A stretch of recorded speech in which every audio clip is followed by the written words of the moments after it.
Hello friends, Shipra ব্লগে তোমাদের সবাইকে স্বাগতম। আশা করছি তোমরা সকলেই খুব ভালো আছো। তো আমিও ভালো আছি। তো এই যে বাড়িতে তো যাওয়া হয়নি এখনও, 3-4 দিন হয়ে গেলো আজকে। তো এই যে মেয়ে যেতে চাইছে না। তো আর আগের বার যখন এসেছিলাম না, কোয়াশ ক্ষেতগুলো না খুব সুন্দর ছিল, ভালো লাগতো। এখন না একদম ঝাপড়া হয়ে গেছে, একদম বেশি হয়ে গেছে, আর গাছগুলো মরে মরে গেছে। এখন আর অতটা ভালো লাগে না, আর আসতে ইচ্ছে করে না। এখনও কিন্তু প্রচুর কুয়াশ আছে।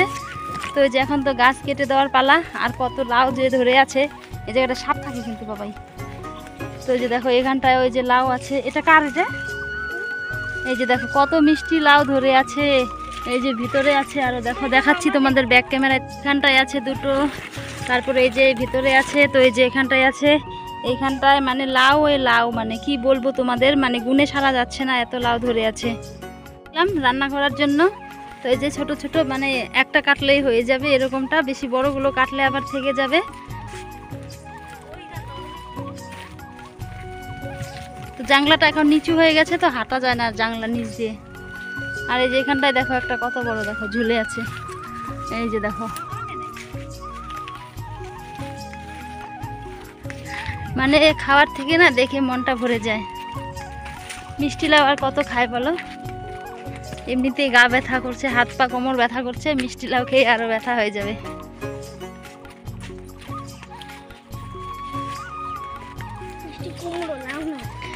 মিষ্টি কুমড়ো বলে, অনেকে মিষ্টি লাউ বলে, তো আমরা তো মিষ্টি লাউ বেশি বলি। তো মেয়ে বলছে যে মিষ্টি কুমড়ো, মিষ্টি লাউ না। তো যে যেটা বলে। তো এই যে এই দেখো এদিকে কুয়াশের ডগাগুলো, আর কুয়াশের ডগাগুলো খেতে না খুব টেস্টি লাগে জানো। এই যে দেখো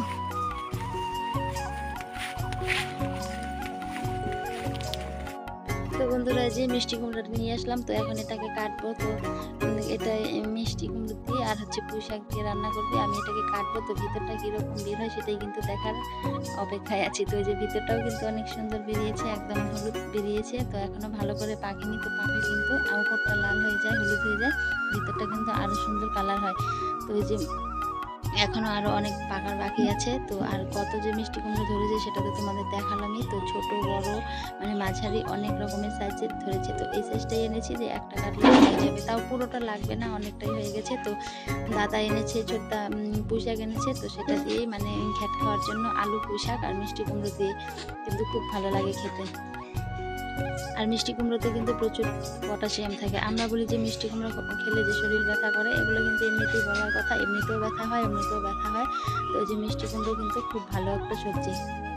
আর চিংড়ি মাছ দিয়ে খেতেও কিন্তু খুব ভালো লাগে। আর এরকম ক্ষেত থেকে টাটকা টাটকা সবজি এনে কেটে রান্না করার কিন্তু মজাটাই কিন্তু আলাদা।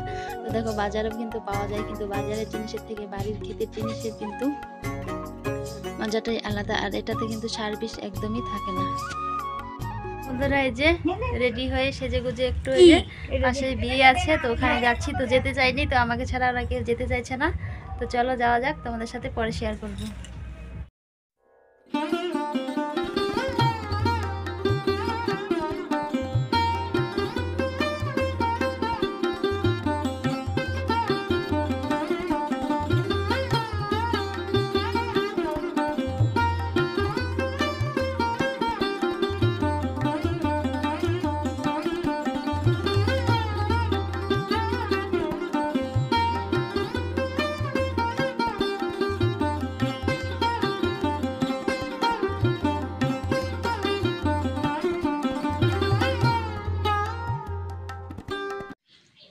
তো এই যে এদিকে চলে এসেছি। তো এসে যে এখানটায় বসে আছে সবাই। তো এখন খাওয়ার প্যান্ডেলে যাব, তো একটু ভিড় আছে। তো বাড়ির যে সবাই দাদা, ছোট বৌদি, তো বড়দা তো পানের দোকানে ওখানটায় আছে। তো যে এখানে আমরা এখন খাওয়ার প্যান্ডেলে চলে আসলাম। তো এই যে বসে গেছি খাওয়ার জন্য। তো এই যে পাতাও দিয়ে দিয়েছে, এদিকে যে পাতা প্রথমে দিয়েছে, স্যালাড দিয়ে দিয়েছে, স্যালাড, লেবু, পকোড়া, তারপরে চলে এসেছে ভাত চলে এসেছে। তো আমি, মেয়ে আর ছোট বৌদি, ছোটদা এক টেবিলে বসেছি, আর ওরাও আছে সামনের টেবিলে। সবাই তো আর এক জায়গায় বসা যাবে না, জায়গা পাওয়া যাবে না, যে যেখানে জায়গা পেয়েছি সেখানে এই যে বসলাম। তো যে অনেক দিন পরেই সবাই একসাথে বসে খাচ্ছিলাম, বাড়িতে তো আর হয় না। তো যে বিয়ে বাড়িতে এসে, তো ওই যে বাড়িতে হয় না, কি বলতে দাদা ওরা কাজে থাকে, হয় না। তো এই যে খাওয়া দাওয়া করে চলে আসলাম। তো একটু পানও খেয়েছি। তো বাড়িতে যাব একটু পরে, একটু বসবো। তারপরে এটা হচ্ছে আমার ভাস্তি, আমার জেঠুর ছেলের ছোট ছেলের মেয়ে। তো যে ও এসেছিল, তো এই যে এইখানটায় তো পুরো ডিজে নাচানাচি হচ্ছিল, তো এগুলো তো মিউট করে দিয়েছি সব কিছুই। তো একদম আমাদের পাশেই একদম বাড়ির। তারপর এটা হচ্ছে পরের দিন সকালবেলায়, যে পরের দিন সকালে যে জামা কাপড়গুলো একটু কেচে দিই মেয়ের। তো বিয়েবাড়ি খেয়ে এসেছে একদম জামা কাপড়ের মধ্যে, বাচ্চা মানুষ বুঝতেই পারো, খেতে বসলে তো একদম ঝোল টোল লাগিয়ে শেষ করে দিয়েছে। তো ওই যে জামা কাপড়গুলো একটু কেচে দেই সকাল সকাল। তো আবার কালকে চলে যাওয়ার কথা আছে, কালকে বলতে কালকে বলছি আসার পর থেকে কালকে যাব পরশু যাব, আর যাওয়া হচ্ছে না, জানি না কবে যাব। তো জামা কাপড়গুলো তো আপাতত কেচে দেই, দেখি তারপরে কবে যাওয়া হয়। আর তোমাদের সাথে তো অবশ্যই শেয়ার করব যাওয়াটা। তো এই যে সবাই মিলে হই হুল্লোড় করে বিয়ে খেয়ে আসলাম কালকে। তো দুদিনের ভিডিওটা একসঙ্গে কিন্তু জয়েন হয়েছে। তো জামা কাপড় কেচে দিয়ে আবার সকালের কি খাবার দাবার হবে, তো সেগুলো রেডি করতে যাব। তো সকাল সকালই প্রচুর রোদ্র উঠে গেছে দেখো। তো ভাবলাম এখন কেচে দিয়ে জলটা ঝরলে আবার ছায়ায় মেলে দিব। তো এগুলো রোদের মধ্যে রাখলে না একদম কালারটা না নষ্ট, ডিসকালার হয়ে যায়। তো যে কাকুদের এই পাশটায় মেলে দিচ্ছিলাম। তো যে আমার কয়েকটা ছিল ওগুলো আমি যে কেচে দিলাম জলের মধ্যে।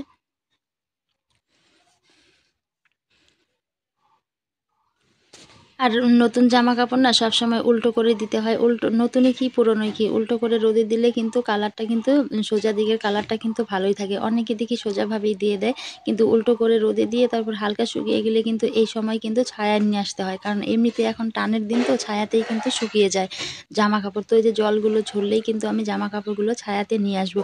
এত একদম এই রোদ্রের মধ্যে রাখলে একদম কালার আর কালার থাকবে না, একদম নষ্ট হয়ে যাবে কিন্তু কালার। তো এদিকে যে সকালের খাবারের জন্য যে আজকে রুটি বানাচ্ছিলাম, তো যে রুটি গুলে নিয়েছি। তো আমি আজকে রুটিটা কিন্তু অন্যভাবে গুলিয়েছি বন্ধুরা। তো যে আটা মাখার সময় না, তো মা না অনেকগুলো রাঙা আলু সিদ্ধ করেছিল। তোমরা তো যা চেনো রাঙা আলু মানে মিষ্টি আলু, তো আমরা তুমি রাঙা আলু বলি না, তো আমরা মিষ্টি আলুই বলি। তো ওখান থেকে না দুটো আলু না আমি আটার সঙ্গে মেখে দিয়েছিলাম, আর না রুটিগুলো না কিন্তু খুব সুন্দর হয়েছিল দেখো তোমরা। তো দেখি অনেকে যে রাঙা আলু বা মিষ্টি আলু দিয়ে যে পরোটা করে ময়দার সঙ্গে মেখে, তো আমি ভাবলাম তাহলে রুটির মধ্যে দিয়ে দেখি তো কীরকম হয়। খুব সুন্দর হয়েছিল, কিন্তু মাখাটা তোমাদের সাথে কিন্তু শেয়ার করা হয়নি। তো আমি এখন এই যে ডাইরেক্ট চলে আসলাম রুটি ভাজার জন্য। তো এই যে রুটি ভাজতে চলে এসেছি। রুটি তো আজকে কি দিয়ে খাবে, আজকে দুধ আছে কলা আছে, ওগুলো দিয়ে রুটি খাওয়া হয়ে যাবে, দুধ কলা দিয়ে। আর রুটি তো আমার বাবা কিন্তু রুটি কিন্তু খুব ভালো পায়। তো যে বাবা মানে যে সেদিনকার একটু সেমই জাল দিয়েছিলাম, সেটাও মানে অর্ধেকটা ছিল, সেটাকে জাল দিব, দুধ রেখেছে আজকেও, সেটাও তোমাদের সাথে আর আজকে শেয়ার করব না, কারণ প্রতিদিন একই জিনিস শেয়ার করলে ভালো লাগবে না। তো এর আগে রুটি বানানোটা শেয়ার করেছিলাম। আর যেহেতু আমার ডেলি ব্লগ, আমি তো এখানে এসেছি, তো কি এখানে শেয়ার করব তোমাদের সাথে বুঝতে পারি না। তো এই কাজগুলো টুকিটাকি কাজগুলো আমি যে করছিলাম, এগুলোই তোমাদের সাথে বন্ধুরা শেয়ার করছিলাম। তো তোমরা কিছু মনে করো না কিন্তু। তো যে রুটি তো এদিকে আমি যে দেখো দিয়ে দিলাম প্রথমে একটা। তো তাওয়াটা না মানে পাতলা হয়ে গেছে, বেশি না কাঠের জালটা বেশি জোরে দেওয়া যাচ্ছে না, তো জোরে দিলেই মানে রুটিগুলো পুড়ে পড়ে যাবে। তো রুটিটা না বেশ ভালোই কিন্তু ফুলে উঠছিল, যেহেতু আমি ভয়েসটা পরে দিয়েছিলাম ভিডিওতে, মানে এতটাই ফুলে উঠছিল রুটিটা নামানোর সময় না একদম দুমড়ে মুচড়ে গিয়েছিল রুটিটা। দেখো কীভাবে ফুলে উঠছিল, খুব সুন্দর হয়েছিল। দেখো নামাতেই পারছিলাম না আমি রুটিটাকে, এতটা ফুলে উঠেছিল একা একাই রুটিটা। খুব সুন্দর হয়েছে রুটিগুলো।